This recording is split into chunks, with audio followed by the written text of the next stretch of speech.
গৌতম গম্ভীরকে নিয়ে আবার কন্ট্রোভার্সি শুরু হয়ে গেছে। গৌতম গম্ভীর নাকি কেকেআরের প্লেয়ারগুলোকে ভারতের দলে জায়গা দিয়ে দিচ্ছে, আর চেন্নাই সুপার কিংসের প্লেয়ারগুলোকে দল থেকে একবারে ছেটে দিচ্ছেন, বার করে দিচ্ছেন। ঋতুরাজ গায়কোয়াড়কে দলে চান্স দেওয়া হয়নি। ইন্ডিয়া আর বাংলাদেশের মধ্যে টি-20 দল ঘোষণা হয়েছে, আর সেখানে 15 জনের প্লেয়ার ঘোষণা করেছে বিসিসিআই, কিন্তু সেখানে ওপেনার একজনকে রেখেছে। যেখানে ভারতের দলে ওপেনারের ভিড় লেগে থাকে, সেখানে একজনকে ওপেনিং হিসেবে রেখেছে, শুধু অভিষেক শর্মাকে। আর একটা প্লেয়ারও এরকম নেই কি তারা ওপেনিং করে।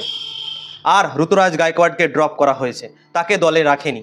তো চেন্নাই সুপার কিংস ফ্যান এখন শুরু করে দিয়েছে বলতে, গৌতম গম্ভীর এইগুলো চালছে, মহেন্দ্র সিং ধোনির সঙ্গে তার সম্পর্ক ভালো নাই, তাই জন্যই গৌতম গম্ভীর চেন্নাই সুপার কিংসের প্লেয়ারগুলোকে দলে রাখছে না। কলকাতার প্লেয়ারগুলোকে সব দলে ভরে নিচ্ছে। যেমন কলকাতার প্লেয়ার 3টে চান্স পেয়েছে বাংলাদেশ সিরিজে, একটা হর্ষিত রানা, রিঙ্কু সিং আর বরুণ চক্রবর্তী। এই 3টে প্লেয়ার কলকাতার দলের চান্স পেয়েছে ভারতের দলে, আর এটা নিয়েই তাদের অনেক সমস্যা হয়ে গেছে। চেন্নাই সুপার কিংস ফ্যান বলছে কি কলকাতার প্লেয়ারদের দলে ভরে নিচ্ছে, এবং যে ঋতুরাজ গায়কোয়াড় এত সুন্দর পারফরমেন্স করে আসছে এতদিন থেকে, তাকে দলে জায়গা দেওয়া হচ্ছে না। জিম্বাবুয়ে সিরিজে এসে দারুণ খেলেছিল, এবং তারপর শ্রীলঙ্কা সিরিজ হলো, শ্রীলঙ্কা সিরিজে তাকে ড্রপ করা হলো। সেটা নিয়ে অনেক কন্ট্রোভার্সি হয়েছিল কি জিম্বাবুয়ে সিরিজে এত সুন্দর খেলার পর কেন ঋতুরাজ গায়কোয়াড়কে ড্রপ করা হলো। এবার বাংলাদেশের সঙ্গে টি-20 সিরিজ আছে, সেখানে দল ঘোষণা হয়েছে, এবং সেখানেও ঋতুরাজ গায়কোয়াড়কে ড্রপ করা হয়েছে, তাকেও দলে রাখেনি। আর যে দলটা সিলেক্ট করেছে বিসিসিআই, সেই দলে মাত্র একটা ওপেনার রেখেছে। যে দলে 3টা করে ওপেনার থাকে, সেখানে একজনকে রেখেছে, শুধু অভিষেক শর্মা ওপেনিংয়ে আপনারা দেখতে পাচ্ছেন। দেখে নিন, এখানে 15টা প্লেয়ারের নাম আছে, সেখানে মাত্র একজন ওপেনিং করে ভারতের হয়ে, আর বাকি কেউ করে না। তো ঋতুরাজ গায়কোয়াড়কে রাখতে পারতো, কিন্তু ঋতুরাজ গায়কোয়াড়কে রাখেনি। মানছি শুভমান গিল, এসএসবি জয়সওয়াল এরা ওপেনিং করে, এবং টেস্ট ক্রিকেট অনেক ইম্পর্টেন্ট ভারতের জন্য। এখন যেহেতু ওয়ার্ল্ড টেস্ট চ্যাম্পিয়নশিপের ফাইনালে ভারতকে যেতে হবে, তাই জন্য এদেরকে রেস্ট দেওয়া উচিত ছিল। আপনারা দিয়েছেন, মেনে নিচ্ছি, কিন্তু ঋতুরাজ গায়কোয়াড়কে যে আপনারা চান্স দিচ্ছে না, এটা কিন্তু খুবই খারাপ হচ্ছে। কেননা ও দারুণ প্লেয়ার, আমার দারুণ পছন্দের প্লেয়ার। আমি চেন্নাই সুপার কিংসকে আমি সাপোর্ট করি না, আমি কলকাতা নাইট রাইডার্সকে সাপোর্ট করি, কিন্তু ঋতুরাজ গায়কোয়াড় একজন ব্যাটসম্যান হিসেবে আমার দারুণ লাগে, আমার দারুণ পছন্দের প্লেয়ার। কিন্তু ঋতুরাজ গায়কোয়াড়কে ভারতের দলে জায়গা দেওয়া হয়নি।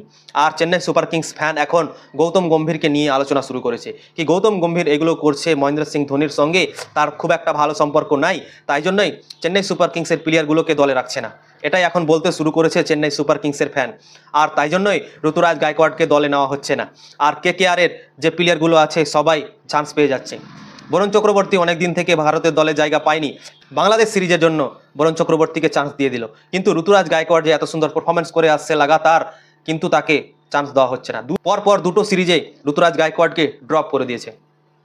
তাই জন্যই গৌতম গম্ভীরের উপরে এখন প্রশ্ন উঠছে। চেন্নাই সুপার কিংসের ফ্যান যারা আছে সবাই গৌতম গম্ভীরকে নিয়ে আলোচনা করছে, এবং ভারতের প্লেয়াররাও এবং মিডিয়ারাও সবাই বলছে কি ঋতুরাজ গায়কোয়াড়কে টি-20 দলে হওয়া উচিত। যে দলটা ঘোষণা করেছে এই দলে মাত্র একজন ওপেনার রেখেছে, মানে বোঝা যাচ্ছে কি সঞ্জু স্যামসনকে দিয়ে ওপেন করাতে পারে গৌতম গম্ভীর। সঞ্জু স্যামসনকে চান্স দেওয়ার জন্য হয়তো গৌতম গম্ভীর একজন প্লেয়ার কি রেখেছে ওপেনিংয়ের জন্য, এটাও হতে পারে, জানি না। কিন্তু আমার মনে হয় ঋতুরাজ গায়কোয়াড়কে দলে রাখা উচিত আছে রেগুলারই। সে দারুণ একটা প্লেয়ার, আমার পছন্দের প্লেয়ার। আর অনেক কেউ ঋতুরাজ গায়কোয়াড়কে পছন্দ করে, তার খেলা পছন্দ করে। আমি খেলা হিসাবে বলছি, কোনো টিমকে সাপোর্ট করি এই হিসাবে বলছি না। যে ভালো খেলে তার আমি সাপোর্ট করব, যেহেতু ইন্ডিয়ার প্লেয়ারকে তো সাপোর্ট করতেই হবে। তাই জন্য আমি ঋতুরাজ গায়কোয়াড় ভালো ক্রিকেট খেলে বলেই আমি ঋতুরাজ গায়কোয়াড়কে সাপোর্ট করব। ওকে দলে চান্স দেওয়া উচিত। আপনারা কি মনে করেন অবশ্যই কমেন্ট করে জানাবেন।